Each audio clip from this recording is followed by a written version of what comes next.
Welcome back everyone to another hobby review by Hans. Sorry about the delay on this one. Life's been a little bit busy, but I have some cool stuff for you. I'm going to lead with, please subscribe and like on these videos. If I hit 250 subscribers, I'm giving away this exact kit for realsies. I've actually decided which one it is.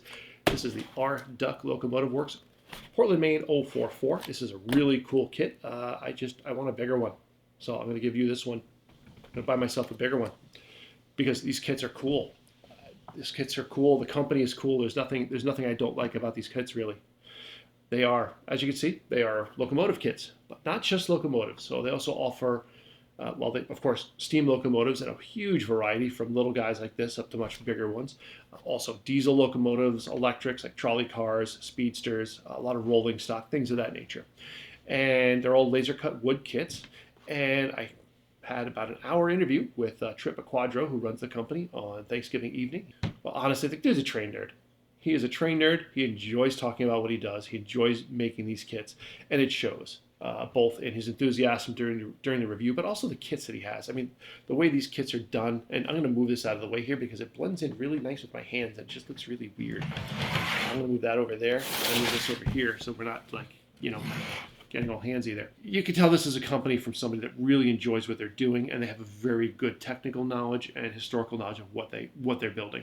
Trip, you can tell he lives, eats, breathes, sleeps locomotives, and he really knows his stuff. So I mean, just in casual conversations, you can tell he really knows what he's doing. And he's got I love the ethos of the company as well. So the Portland, Maine 044 here is modeled after a locomotive that's actually in a museum, which is, okay, that's cool. Airplane models, tank models, they do that all the time, right? Not like this. What Trip does is he reaches out to museums that have locomotives and says, hey, I want to offer your locomotive as a kit. And he works out with them how that happens. So that when you go into a museum and you see, you go to Portland, Maine Railway Museum, you see that 044 sitting there, and you're like, oh, that looks really cool. Then you go into the gift shop, and here's one modeled after that exact locomotive you just saw. And he's doing that with a lot of steam engines out there that different museums have. It's just really cool how he's doing that.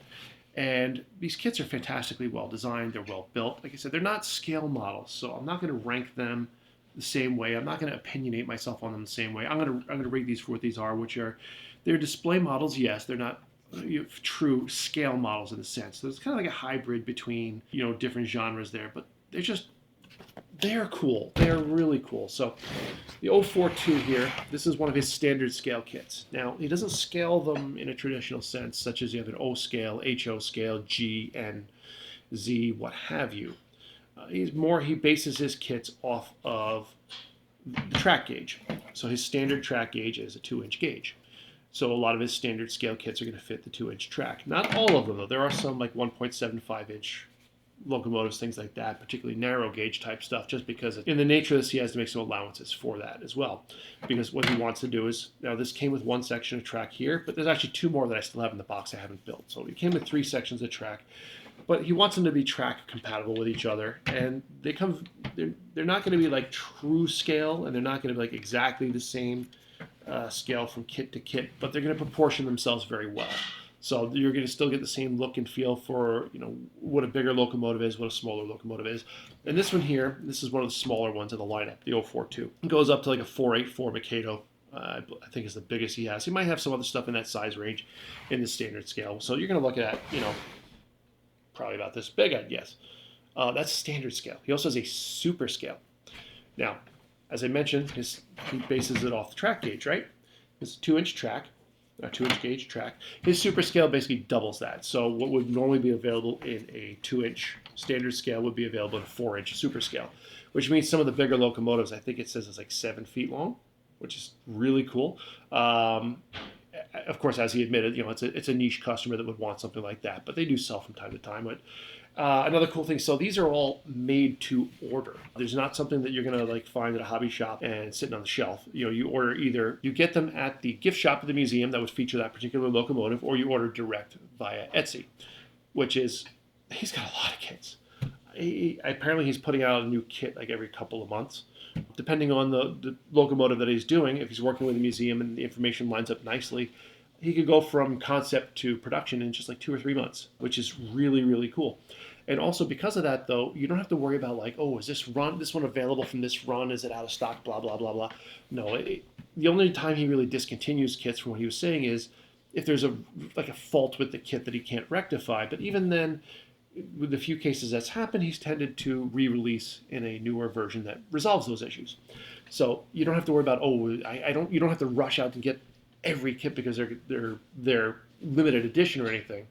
But if you see something you like, grab it, enjoy it, because these kits are fantastic. Now, because they're not scale models, you do it a little differently.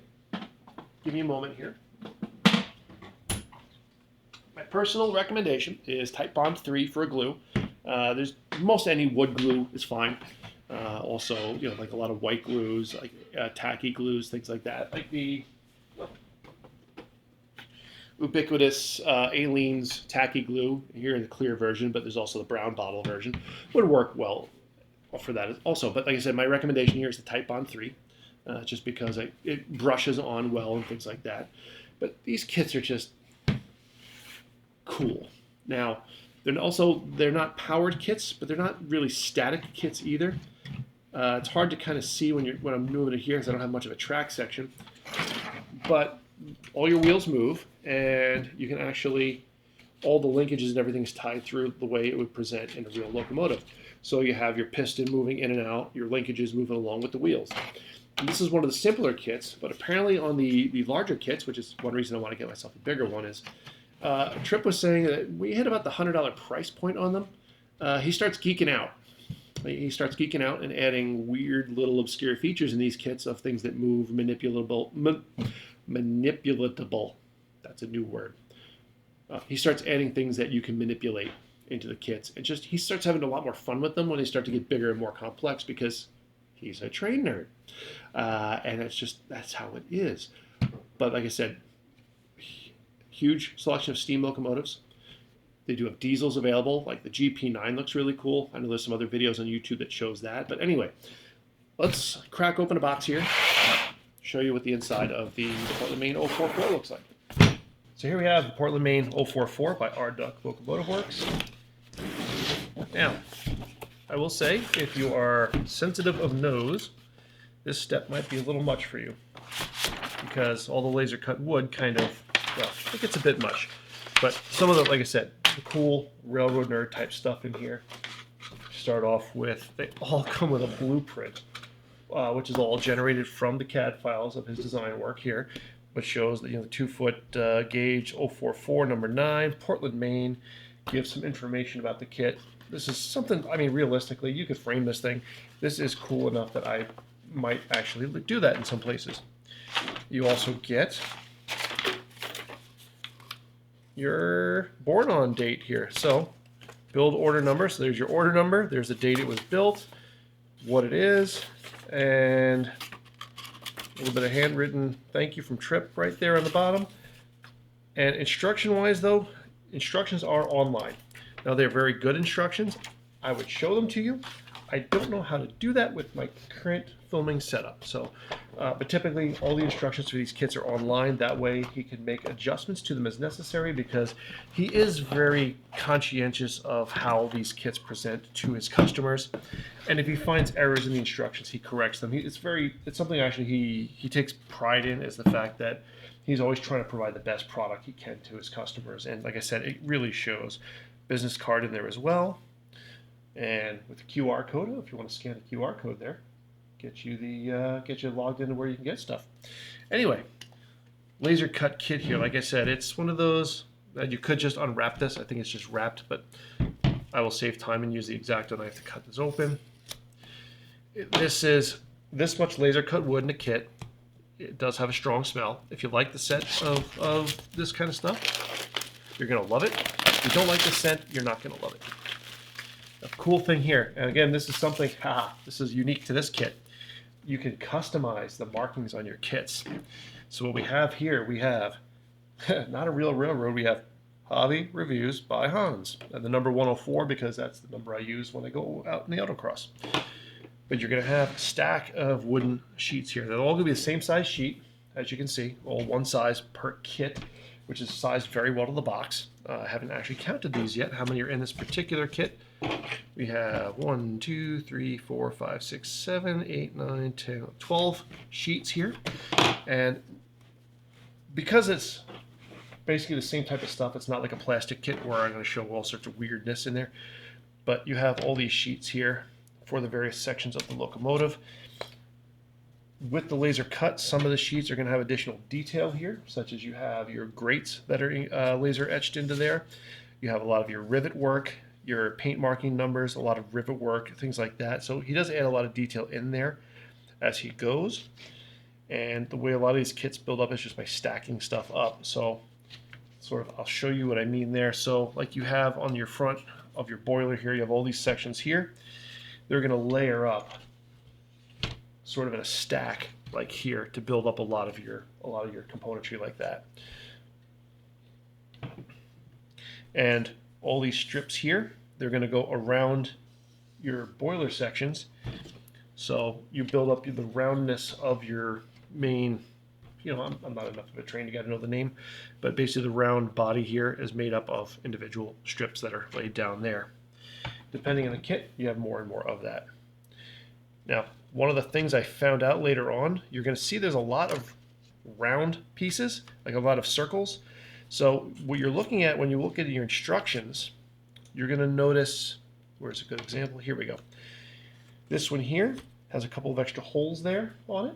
Those aren't actually part of the component that's needed for construction. That's an identifier there to let you know that, hey, you want the round circle with the 2 dots on it. That's what you're looking for. Or you have this one with a square hole and no dots. You do have to be careful when you're stacking together your different stacks of parts that you do get the correct ones. It's something where, unlike a lot of your traditional plastic kits, as you can see, there's nothing numbered here. So you do have to kind of decipher what parts are being assembled. In some of his newer instructions, it'll actually show you, like at every stage, there'll be like a breakdown of the parts you'll be using. But not all the instruction sets have that. And this is an interesting thing. I don't know how he does this, but on a lot of laser cut wooden kits, if you have a part like this one here, where if you look at how long this piece is, if I was doing like a Gillows or a SIG or something like that, like an airplane kit where it was laser cut or just die cut balsa, I'd really be worried in those kits about this part breaking. Because he uses an actual like a 3-layer plywood here, these kits have a strength that you typically don't find in a laser cut kit. That's just a sign of the fact he's using good materials here, which is, like I said, Tripp wants you to enjoy these kits, and he's putting the effort in. And I do like to call out these things as I see them, that I could tell the effort he's putting into them. Again, another sheet here. You're going to have a lot of etched detail in there. But once again, like I said, in other wooden kits, I'd be worried about this long part here, which I'm not sure what it is quite yet. I'm not worried about that in this kit. Because it's just, I honestly, my previous build, I did not have any parts break on me, and some of them were really stinking delicate. But again, there's very little wasted space here. And you can see here, like, you have some gauges etched in there, things like that. Now, I built mine unpainted. I have seen some very fantastic looking painted builds of these kits. I might actually do a build on the channel here and paint it just to show you guys how these things go. But again, like I said, with a lot of your componentry here, again, you're looking at some of these things might be structural, some of these might be like indicators of which part you're using, as far as like, you know, like sort of like a part numbering type scheme. Your wheels typically will build up in a sandwich of like 3 or 4 parts. You're going to see a lot of these little guys, because that's how they build up the thicker tubing, is through like just stacks of these round discs. So a lot of stacked components to get those weird shapes that just not something in wood is not natural. A lot of your ladder structure here for your trucks and things like that. Before we had the part with the 2 holes, here's one with 4 holes, just to indicate the difference between them. And a lot of these parts too, like you'll see here, you have all these small round discs with a square hole in the middle, and some in other areas. Basically, he's fitting those in where he can, but this part is the same as that part. It's the same as that part. So if they look the same, they are the same. And a lot of these parts too, like things like of that nature, you do get extras, just because what's 5 more seconds on the laser in the whole kit to give you a couple extra pieces. Again, another long part here. Just not concerned with it. But if you see here, all these parts here are going to stack up into a big stack to make up your boiler. So that's your actual train kit there. And then you get 3 sections of rail. So actually, no, this is because it's a little bit different. This is actually 4 sections of rail, 2 per sheet. So like this section, this left half here is a section of rail. The right half is another section. You get 2 sheets of it. I will say the one thing, there's a couple things I will caution you on if you do build one of these kits. One is that do some test fitting and everything like that to make sure things fit, not from a fit standpoint, because I ran into no issues with fitment on the kits. It's actually the bigger thing you have to pay attention for is which side your laser etched details are supposed to be visible on. Some spots that detail is supposed to be visible, and some spot it's not. So you have to kind of plan ahead a little bit to make sure that you have the right side out. The other thing I would do too is be careful when you're assembling your running gear that you don't have it squished too far into the chassis, the frame, or whatever the correct term is for a train, that you're going to bind things up, because that is pretty much the only mistake I made on my 042, is that in this section here, I didn't leave enough gap between the frame and the wheel, and it does give a little friction there.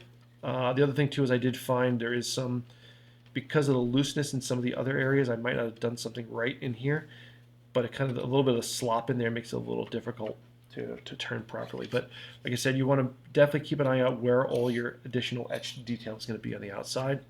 The result, of course, though, is still going to be a pretty stinking cool locomotive, and even to the point where in the cab here, see if I can show you and kind of get the light in there, you can actually, this is one of the smaller ones, but I can actually even open the firebox. Close it back down again. And like I said, the bigger the kit, apparently the more Trip is able to work fun little details into there. So, but we'll put this guy back in the box and treat it nice and careful here, because depending on who gets this, this could be your kit in the near future. Portland, Maine 044, which, you know, I normally give you guys a little bit more of a detail on the packaging, the boxing.